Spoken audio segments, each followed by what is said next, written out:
আমি যখন আমার সামনে এই কোরআনের পাখিগুলিকে দেখি, তখন আমার একটু আফসোস জাগে যে এই দিনই শিক্ষাটায় আমরা শিক্ষিত হতে পারি নাই। একটা জিনিস ইচ্ছা করি সবসময়, মানুষের পাশে থাকতে, মানুষের পাশে থেকে কাজ করতে।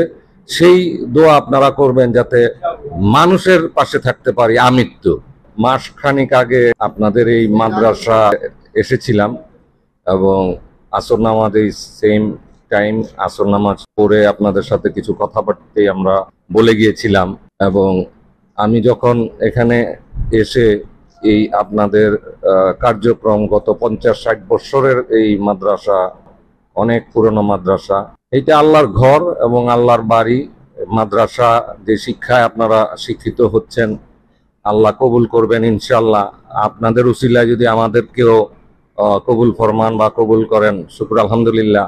আমরা ব্যবসা বাণিজ্য করি, বিভিন্ন সময় বিভিন্নভাবে চেষ্টা করি মানুষের পাশে থাকতে এবং ভালো কাজের পাশে থাকতে।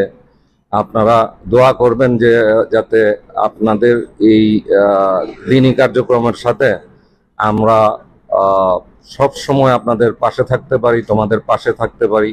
তারপরও আমি চেষ্টা করব যাতে আপনাদের পাশে আমি বা আমার প্রতিষ্ঠান বা আমার পরিবার আপনাদের পাশে থাকতে পারে।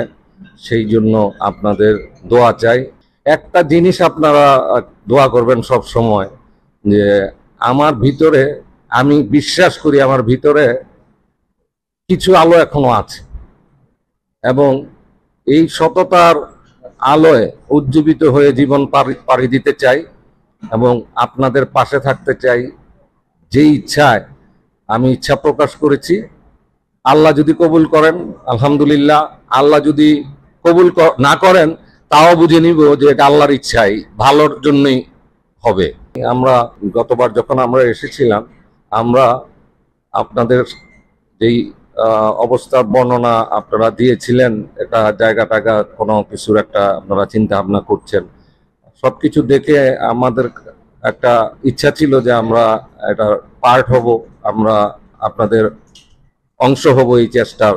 ইনশাল্লাহ আমরা আজকে ওইটার জন্যই আপনাদের কাছে আসা এবং আলহামদুলিল্লাহ যে আমরা করতে পারলাম, সেই চেষ্টা করে গেলাম। আপনাদের কাছে বিনীত অনুরোধ থাকবে, আমার জন্য দোয়া করবেন প্লিজ।